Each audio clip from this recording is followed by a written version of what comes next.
The escalating conflict and deteriorating situation in Eastern Democratic Republic of Congo are a grave concern to the people and governments of East Africa.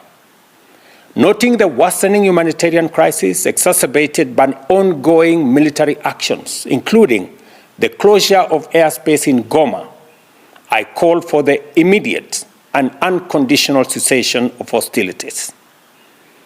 I emphasize the obligation of all parties to facilitate humanitarian access to affected populations and urge both sides to pursue peaceful means to resolving this tragic conflict.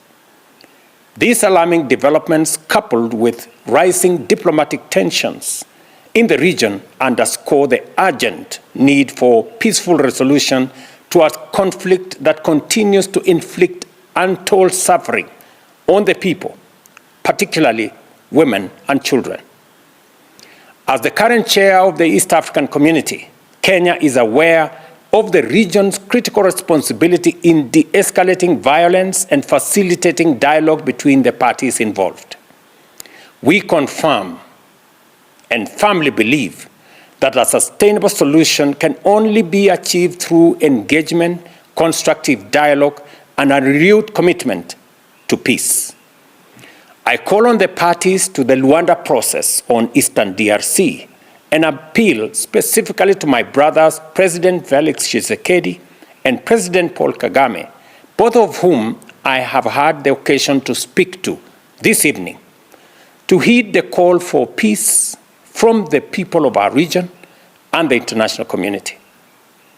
I call on them to dedicate all efforts towards achieving peace in Eastern DRC and restoring good neighborliness, an essential principle underpinning regional peace and collective responsibility.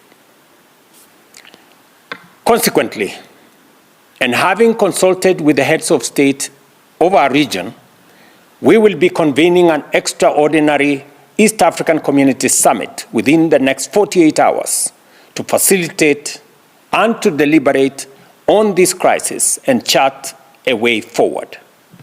This is in line with the East African Community Summit's decision of November 2024, which called for constructive engagement to address this conflict. I thank both President Tshisekedi and President Kagame for their confirmed participation in this summit.